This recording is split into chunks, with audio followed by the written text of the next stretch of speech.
കർത്താവായ യേശുക്രിസ്തുവിൻ്റെ അതിവിശുദ്ധ നാമം വാഴ്ത്തപ്പെടുമാറാകട്ടെ. ഒരിക്കൽ യേശു ശിഷ്യന്മാരോട് യേശുക്രിസ്തു തൻ്റെ വരവിൻ്റെ മുമ്പിലായിട്ട് എന്തൊക്കെ ഈ ഭൂമിയിൽ നടക്കും എന്ന് ലൂക്കോസിൻ്റെ സുവിശേഷം 21-ാമത്തെ അധ്യായം നാം വായിക്കുമ്പോൾ അവിടെ യേശു പറയുന്ന കുറേ കാര്യങ്ങളുണ്ട്, ഭൂമിയിൽ എന്തൊക്കെ സംഭവിക്കും എന്ന്. അപ്പോൾ ഇതൊക്കെ സംഭവിക്കുമ്പോൾ ജനം പേടിച്ചു പോകുമെന്നാണ് യേശു പറഞ്ഞത്. എന്ന് പറഞ്ഞാൽ ലൂക്കോസിൻ്റെ സുവിശേഷം 21-ാമത്തെ അധ്യായം അതിൻ്റെ 26-ാമത്തെ വാക്യത്തിൽ ഇങ്ങനെ പറയുന്നു, ആകാശത്തിൻ്റെ ശക്തി ഇളകിപ്പോകുകയാൽ ഭൂലോകത്തിന് എന്ത് സംഭവിപ്പാൻ പോകുന്നു എന്ന് പേടിച്ചും നോക്കി പാർത്തും കൊണ്ട് മനുഷ്യർ നിർജീവന്മാരാകി പോകും എന്ന് പറയുന്നു.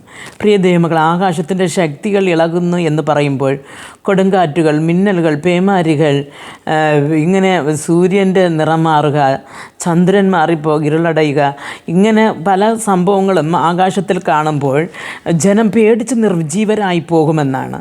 അപ്പോൾ എന്ത് സംഭവിക്കുമെന്ന് നമുക്ക് മനുഷ്യർക്ക് അറിഞ്ഞുകൂടെ. ഇന്ന് തന്നെ നമ്മൾ ലോകത്തിരിക്കുമ്പോൾ ഇന്ന് സമഭൂമിയിൽ അധികമായി വെള്ളം വരാത്തിടത്ത് സാരമില്ല, അല്ലാതെ മലപ്രദേശങ്ങളിൽ മലചരിവുകളിലും താമസിക്കുന്നവർ, കടലോരങ്ങളിൽ താമസിക്കുന്നവർ എപ്പോഴാണ് എന്താണ് സംഭവിക്കുന്നത്, കടൽ എപ്പോൾ ഇളകി വരും എന്നവർക്ക് അറിയാൻ പാടില്ല. അതേപോലെ തന്നെ ഉരുൾപൊട്ടൽ എന്നുള്ള സംഭവം എപ്പോൾ നടക്കുമെന്നറിയാൻ പാടില്ല.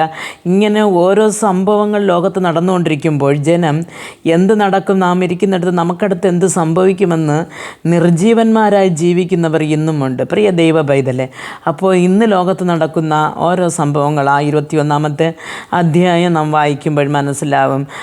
യേശുക്രിസ്തു പറയുന്ന ഏകദേശമൊക്കെ കാര്യങ്ങൾ ഇപ്പം നടന്നുകൊണ്ടേയിരിക്കുന്നു. അപ്പോൾ ആയതുകൊണ്ട് നമുക്കൊന്ന് മാത്രം മനസ്സിലാക്കാം, യേശുക്രിസ്തുവിൻ്റെ വരവ് ഏറ്റവും ആസന്നമായിരിക്കുന്നു. ആയതുകൊണ്ട് നാം നമ്മെ തന്നെ ശുദ്ധീകരിപ്പാനും ദൈവത്തിലേക്ക് കുറച്ചുകൂടെ അടുപ്പാനും ദൈവസന്നിധിയിൽ വചനത്തിൽ തന്നെ നിലനിന്ന് ജീവിപ്പാനും കർത്താവ് വരുമ്പോൾ ആ കാഹളധ്വനി കേട്ട് കർത്താവിൻ്റെ രാജ്യത്തിൽ പോയി ചേരുവാനും നമുക്ക് ഓരോരുത്തർക്കും ദൈവം കൃപ നൽകട്ടെ. പ്രാർത്ഥിക്കാം. ഞങ്ങളെ അതിവാത്സല്യമായി സ്നേഹിച്ച് വഴി നടത്തുന്ന സ്വർഗസ്ഥ പിതാവേ, കർത്താവ് ഈ നല്ല സമയത്തിനായി നന്ദിയുള്ള ഹൃദയത്തോട് നിന്ന് സ്തുതിക്കുന്നു, വാഴ്ത്തുന്നു.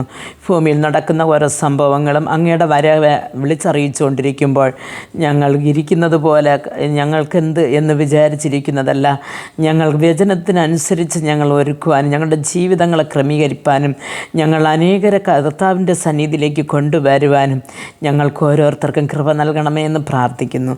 യേശുക്രിസ്തുവിൻ്റെ നാമത്തിൽ പ്രാർത്ഥിക്കുമ്പോൾ പ്രാർത്ഥന കൃപയോട് കേട്ട് മറുപടി നൽകി തരണം നല്ല പിതാവേ. ആമേൻ.